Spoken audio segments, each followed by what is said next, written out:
Les jauges télescopiques. Les jauges télescopiques sont un type d'instrument employé ordinairement pour déterminer le diamètre intérieur d'alésage dans la gamme de 5/16 de pouce à 6 pouces. Ces instruments en forme de T possèdent à l'extrémité de leur tige ou de leur poignée une ou deux piges télescopiques maintenues ouvertes par un ressort de rappel.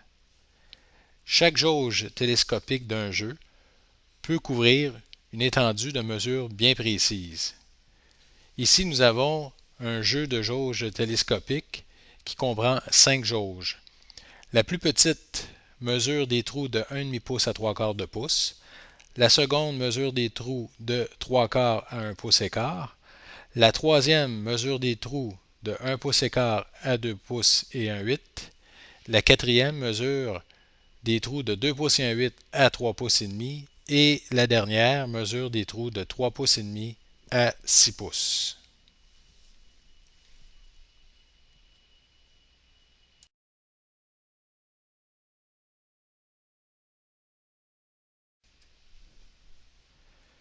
Les jauges pour petits allésages. Pour déterminer la dimension d'une ouverture comprise entre 1/8 de pouce et 1,5 pouce, il faut utiliser une jauge pour petits allésages, dont nous avons un jeu ici de 4 jauges.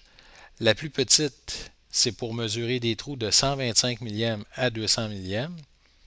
La deuxième, pour mesurer des trous de 200 à 300 millième. La troisième, pour des trous de 300 millième à 400 millième. Et la quatrième, elle est pour mesurer des trous de 400 à 500 millième de pouce.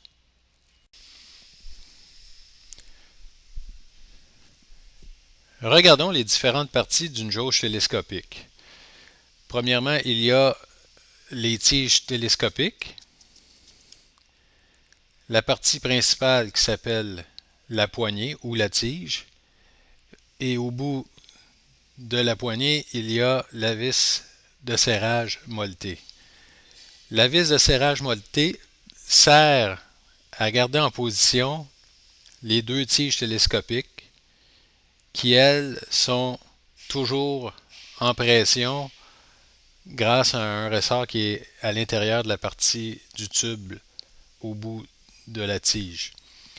Donc, ce qui est important, avant de ranger la jauge télescopique, on doit toujours desserrer la vis molletée afin de ne pas garder en compression le ressort qui est à l'intérieur de la jauge télescopique. Regardons maintenant la jauge pour petit alésage. Donc, cette jauge est différente parce qu'elle est faite de... Elle est en trois parties principales. Donc, il y a deux pattes au bout arrondi. Et au milieu des deux pattes, il y a une tige avec une tête conique qui, lorsqu'on visse la petite vis molletée au bout de la tige, on fait écarter les deux pattes pour venir prendre les dimensions des alésages. Donc, c'est la même chose avec cette jauge.